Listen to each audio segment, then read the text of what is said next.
programa de hoje você vai ver os principais pronunciamentos no plenário. Vera Lopes marca a passagem do Dia Mundial das Doenças Raras.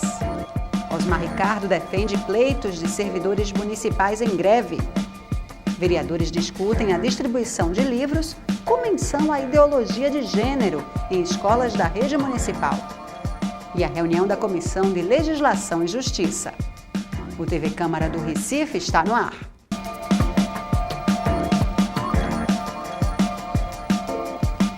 Olá, começa agora mais um TV Câmara do Recife Online. 29 de fevereiro é o Dia Mundial das Doenças Raras. A data foi lembrada no plenário pelas vereadoras Michele Collins e Vera Lopes, que alertou sobre a epidemia de duas doenças no Brasil, a microcefalia e a síndrome de Guillain-Barré. O Dia Mundial das Doenças Raras foi criado para conscientizar a sociedade sobre os cuidados e as dificuldades encontradas pelos doentes e familiares. Na Câmara, a vereadora Michele Collins chamou a atenção para o assunto. É importante frisar que todas as progenitoras precisam de uma atenção especial do poder público. Precisam ser ouvidas, principalmente porque a maioria das mães com filhos portadores de doenças raras são humildes, simples, não têm muitos recursos e muitas vezes são abandonadas pelo marido. São mulheres sofredoras que andam com seus filhos para baixo e para cima, muitas vezes com dificuldade financeira, porque todo o recurso é pouco, porque elas precisam se locomover de carro, muitas vezes carros adaptados. E essas mulheres, elas vivem em função dos seus filhos 24 horas, não podem trabalhar. Quando eu recebi aqui na época, muitas mães, elas estavam aqui na reunião, mas elas estavam preocupadas porque haviam deixado por alguns minutos seus filhos em casa. São crianças que têm convulsões uma atrás da outra. Crianças que têm doenças que ainda não foram diagnosticadas. Então, eu gostaria de pedir o máximo de atenção, tanto da sociedade civil, também quanto esta casa, a essas mães que têm crianças com doenças raras. E eu quero parabenizar o poder público pelo apoio dado a essa semana, dando voz e oportunidade para essas mulheres, para elas serem ajudadas. A vereadora Vera Lopes, que também é médica, destacou a necessidade de diagnóstico para a microcefalia e a síndrome de Guillain-Barré. Nós não temos reagentes para dizer se os pacientes têm chikungunya, se os pacientes têm zika. A gente só tem diagnóstico para a dengue, mas zika e chikungunya a gente não tem, só pelos sintomas. A chikungunya dá dores, as pessoas não podem andar. E a zika dá uma febre leve, uma erupção no corpo, uma coceira e passa. Mas as complicações 10 dias depois poderão vir da zika, como a síndrome de Guillain-Barré. Ontem mesmo, uma jovem faleceu em Camaragibe, 20 e poucos anos, com a síndrome de Guillain-Barré, está interrogado. E vários casos na nossa cidade. A população está falecendo com complicações da zika. E não se dá o diagnóstico, é zika, é chikungunya. A gente tem que exigir, certo? Que se dê diagnóstico preciso, que se compre os reagentes. As UPAs estão lotadas. Há pessoas nas calçadas, os médicos não conseguem mais atender. Por quê? Porque estamos numa epidemia, numa emergência de saúde pública e estamos de mãos atadas. Aqui eu pedi à frente parlamentar para a gente cuidar, né, dessa epidemia e até agora faz 40 dias e não saiu ainda essa frente parlamentar. E ao atrás das comissões para que a gente se mobilize. E a população tem que se mobilizar. A população tem que exigir respeito à saúde. Isso é uma questão de vida. Já o vereador Marcos Menezes destacou a dificuldade de acesso para as pessoas com necessidades especiais. A microcefalia vai atingir aquelas crianças eternamente. Então as pessoas não têm um lugar para estacionar, Para sair de ônibus, essas mães que saem de ônibus de madrugada para ir encontrar um local, um hospital ou uma clínica para ter tratamento, vereadora. Eu acho que, inclusive nesta casa, para mim entrar aqui como cadeirante é um sacrifício. Até nós mesmos passamos por isso. A vereadora Vera Lopes ainda aproveitou para chamar a atenção para outra questão de saúde pública. Sobre uma droga nova que está sendo usada, mas que foi proibida por enquanto pela Anvisa, que talvez, por ser muito cara, que é a fosfoetanolamida. A fosfoetanolamina é uma droga, viu, vereador Marcos Menezes? A fosfoetanolamina é uma droga usada para a cura do câncer, que está sendo usada pela USP, com resultados. Essa droga foi, há 20 anos vem se testando essa droga, e se tem aí relatos da cura do câncer com essa droga. Mas o que é que está acontecendo? A Anvisa não liberou, talvez por ser cara, e a população que está sofrendo de câncer está enchendo a Defensoria Pública pedindo liminares, e estão obtendo a droga através de liminares da Justiça. Então, eu aqui quero fazer, inclusive, um abaixo-assinado, certo? Para que a gente consiga que o governo do Estado compre, né, a droga para distribuir com as pessoas que têm câncer. Eu quero dizer a vocês que o governo de Goiás, Marconi Perillo, mandou, não é, comprar 1.000 ampolas dessa droga, certo? A fosfoetanolamina. Mandou comprar para ser distribuída aos pacientes portadores de câncer. Eu vou aqui fazer um abaixo-assinado para que a gente consiga que essa droga seja liberada, que pode curar muita gente que está aí, pode salvar muitas vidas das pessoas com câncer. Osmar Ricardo falou sobre as negociações salariais entre a Prefeitura do Recife e os servidores municipais que estão em greve. Só é diminuir o número de cargos comissionados, só é diminuir o número de secretarias, para poder valorizar de fato os servidores, para poder de fato dar um aumento digno aos trabalhadores. Não querer dizer, se a folha crescer, vocês vão ter direito a um reajuste. E quem é sindicalista dessa casa aqui sabe, se nós estamos de greve hoje, foi uma greve tranquila, a partir de amanhã o bambu vai rodar na categoria.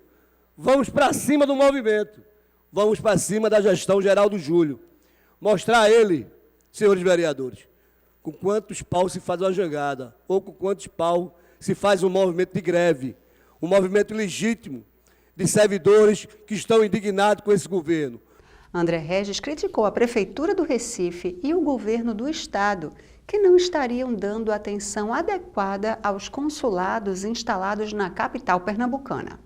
O consulado da Alemanha está estudando sair do Recife para Salvador. Porque aqui, sequer, as nossas autoridades recebem em audiência o corpo consular. Esta é uma reclamação de todo o corpo consular. Pode bater e você não vai encontrar, inclusive, a reclamação não é somente referente à Prefeitura da cidade do Recife. Isto vale também para o governo do Estado. Os eventos, e qualquer vereador aqui pode participar dos eventos que são promovidos, como as festas nacionais, como, por exemplo, da Alemanha, ou dos Estados Unidos, ou da Itália, ou do Japão, você não irá encontrar nenhuma representação da Prefeitura da cidade do Recife. No momento em que nós precisamos cada vez mais de cooperação técnica, de cooperação tecnológica, de aproximação econômica e cultural, saber que podemos ter um imenso dano de um consulado que já tem mais de 100 anos na nossa cidade. Representa, portanto, uma preocupação que deve ser de todos nós. Aqui vai o questionamento ao prefeito da cidade do Recife. Se, de fato, a prefeitura acredita que esta negligência é cabível, ou se haverá ou se há, de fato, o entendimento de que o corpo consular é importante e vai ter a devida atenção.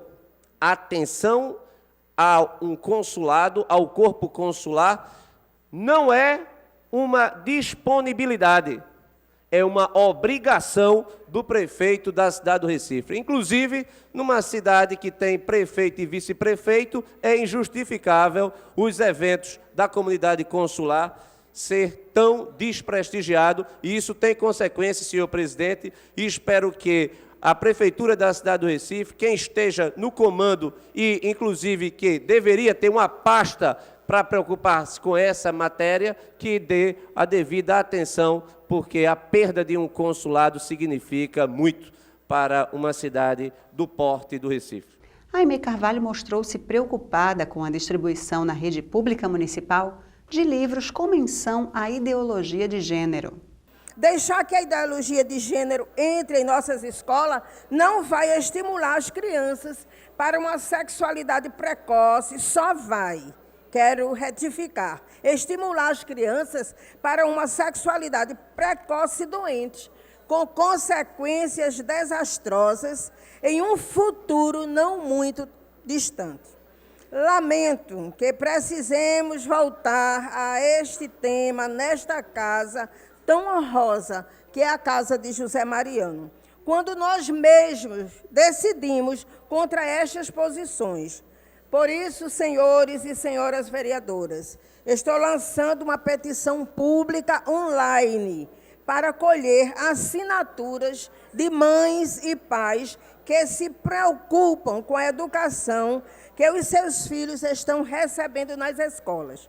É inadmissível que a rede de ensino vá de encontro à educação que é dada pela família.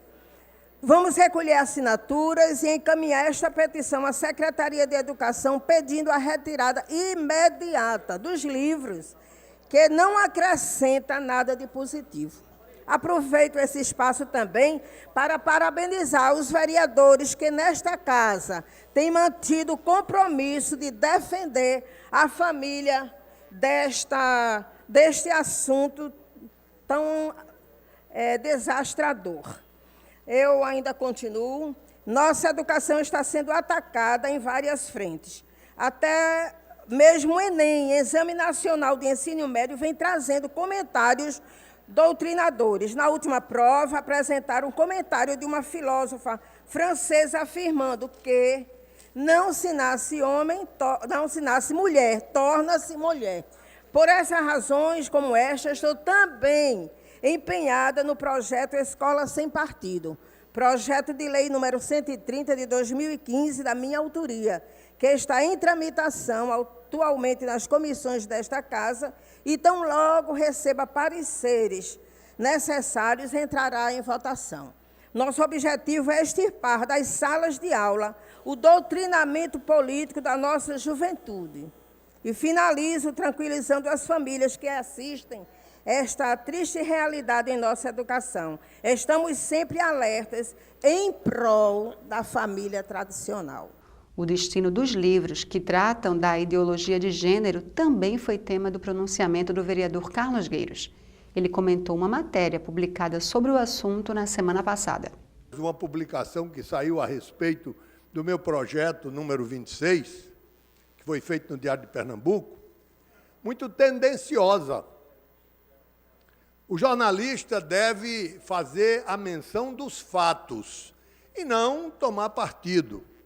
E, como todos sabem, viram a publicação, ele disse que eu havia voltado para o tempo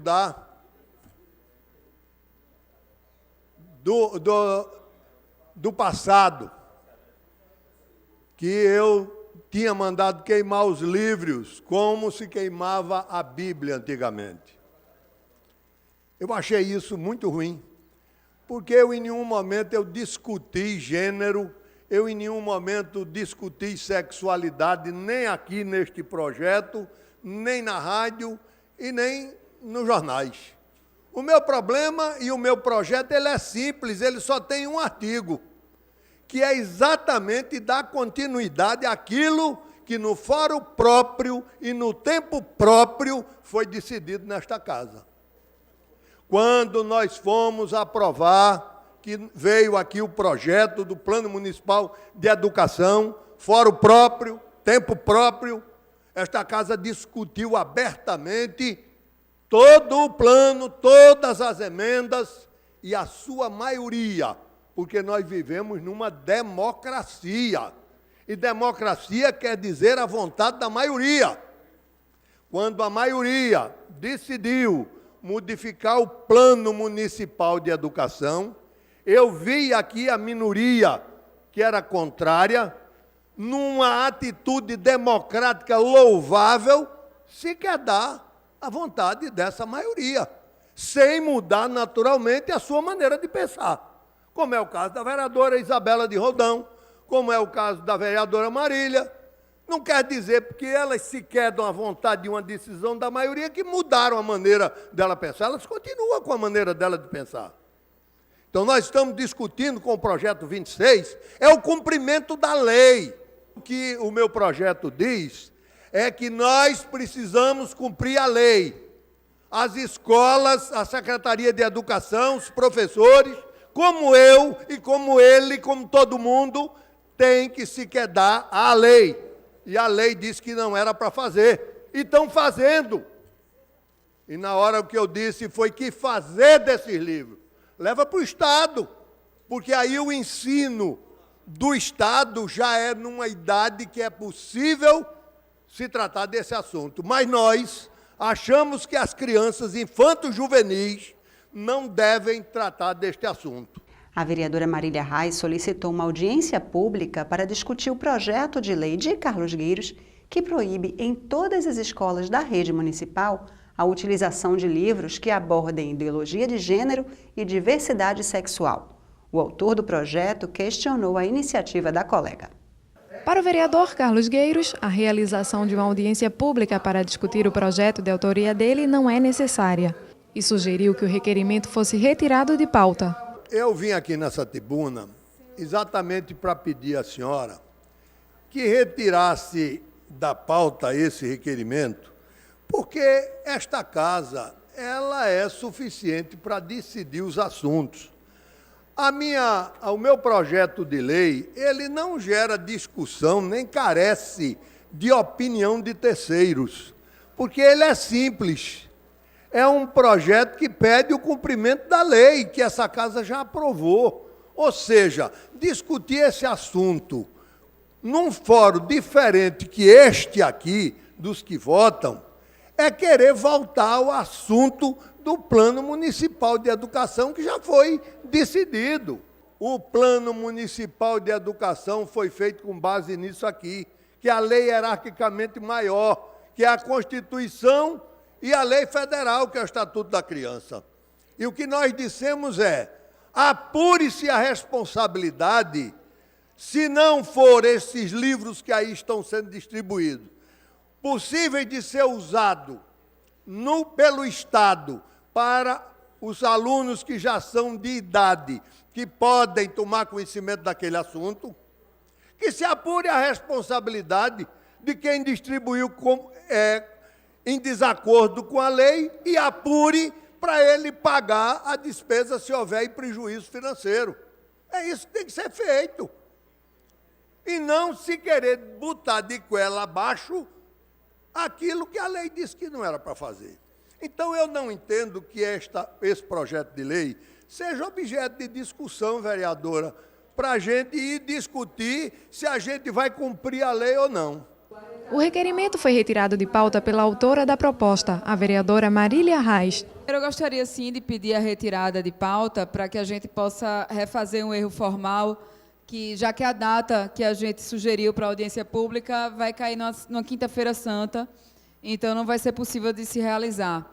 Mas eu não vejo por que não discutir um projeto de lei, apesar de Vossa Excelência afirmar que ele está reafirmando o que já existe numa lei, mas eu não vejo por que algum projeto que passe aqui pela Casa Zé Mariano não ser discutido em audiência pública ou não ser discutido publicamente, como deve ser na democracia, na publicidade dos nossos atos aqui na Câmara. Então, é por esse motivo que eu peço a retirada de pauta, mas, posteriormente, a gente vai requerer, sim, a discussão, porque, se não fosse necessário discutir, também não seria necessária a existência do projeto de Vossa Excelência.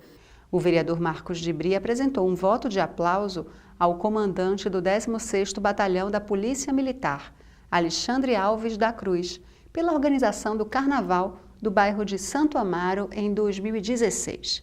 Antes de ser votado, Isabela de Roldão discutiu o requerimento.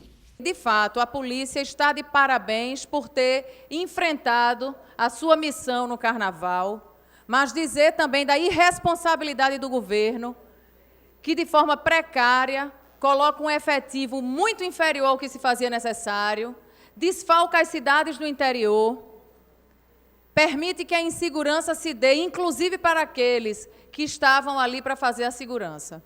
Osmar Ricardo respondeu às críticas feitas a ele por Anderson Florencio durante entrevistas a veículos de comunicação. O colega estaria questionando a forma como o petista conduz o mandato. Na tribuna, o vereador Osmar Ricardo rebateu as críticas do colega Anderson Florencio e ressaltou que é sindicalista há muito tempo. Eu tenho 29 anos de servidores municipais. Estou no sindicato há aproximadamente 18 anos como presidente do sindicato. Que lá tem uma história de várias pessoas que passaram por aquele sindicato. Pessoas, fiscal de renda, o ex-companheiro Eduardo Vital, que foi secretário desta prefeitura no governo anterior, a companheira Josineide, funcionária da URB, o companheiro Ailton Andrade, que era um gari da Enlurb, militante. Então, Vossa Excelência não conhece a minha história. Vossa Excelência não sabe o tempo que a gente tem de militante com os servidores municipais. O nosso sindicato foi fundado em 88, pela Constituição Federal, quando os sindicatos de servidores podiam ser, foi deliberado a construir sindicatos municipais. Então, Vossa Excelência, eu acho que foi infeliz quando vai tentar rebater o que a gente fala mal do prefeito Geraldo Júlio. Todo momento que a gente diz que o prefeito Geraldo Júlio não valoriza, vereador Marco Menezes, os trabalhadores da prefeitura, e é verdade. Vossa Excelência conhece vários servidores municipais. Sabe o que os servidores da prefeitura estão passando. Nós não precisamos estar aqui inventando nada contra o prefeito Geraldo Júlio, não, vereador. Tudo que a gente fala é verdade. Ele não gosta de servidor, ele não valoriza o servidor. Ele apenas valoriza o servidor, sabe quando? Quando dia 28 de outubro é o dia do servidor público municipal. Aí ele tenta fazer uma missa lá no prédio da prefeitura, querendo enganar os servidores municipais. Quero dizer, Vossa Excelência, que eu, como presidente do sindicato, várias vezes, vereador, nunca fui numa porta de uma empresa, nunca fui numa porta de uma escola pedir voto. Sabe por quê? Porque os companheiros conhecem a minha história, sabem do meu passado e do meu presente, sabem que eu defendo de verdade e não me vendo. O vereador Anderson Florencio respondeu ao colega. E o prefeito não seria responsável de quebrar a prefeitura, dando um aumento que não pode dar nesse momento, devido à crise nacional que o Brasil se encontra, liderado pelo partido de Vossa Excelência. Não vejo esse entusiasmo do vereador Osmar Ricardo de estar fazendo caravana lá para Brasília, para que o cenário econômico possa mudar, dando contribuições. Eu não vejo. Esse cenário a gente não vê, vereador Osmar Ricardo. O que eu quero dizer a Vossa Excelência é que não foi aumento zero ou falta de aumento que ocorreu agora nessa gestão. O que existe é uma proposta de proporcionalidade. A cada crescimento que ocorre na arrecadação é dado aumento aos servidores. Isso é uma posição de um gestor preocupado com as finanças da cidade. Aumentando 2%, se aumenta 1,5%. Aumentando 4% na arrecadação, se aumenta 3%. Isso é uma decisão tomada pela gestão, certo? Observando as questões fiscais da prefeitura, que devem ser respeitadas pelo prefeito. Seria, sim, ele responsável se no momento da eleição ele jogasse para a plateia. E Vossa Excelência, que conhece muito bem como está as finanças da prefeitura, devido à crise nacional, sabe que o prefeito Geraldo Júlio não podia ser irresponsável e simplesmente dar um aumento, né, para que pudesse ser aplaudido pela plateia. Integrantes da Comissão de Legislação e Justiça se reuniram ontem à tarde. Eles avaliaram e distribuíram projetos em tramitação na casa. Na reunião da Comissão de Legislação e Justiça, os vereadores Almir Fernando, Carlos Gueiros e Ayrton Luna discutiram e votaram pareceres a 6 projetos de lei. Um dos destaques do encontro foi o parecer favorável ao projeto de resolução que muda o nome da Frente Parlamentar de Defesa da Vida para a Frente Parlamentar em Defesa da Família e da Vida. O presidente da comissão, Ayrton Luna, falou sobre a proposta. Que é um projeto muito importante para a cidade do Recife, que vem a fortalecer e debater a família pernambucana e a família recifense. A gente fica por aqui. Para rever esse e outros programas, acesse nosso canal youtube.com/Câmara do Recife. Até mais!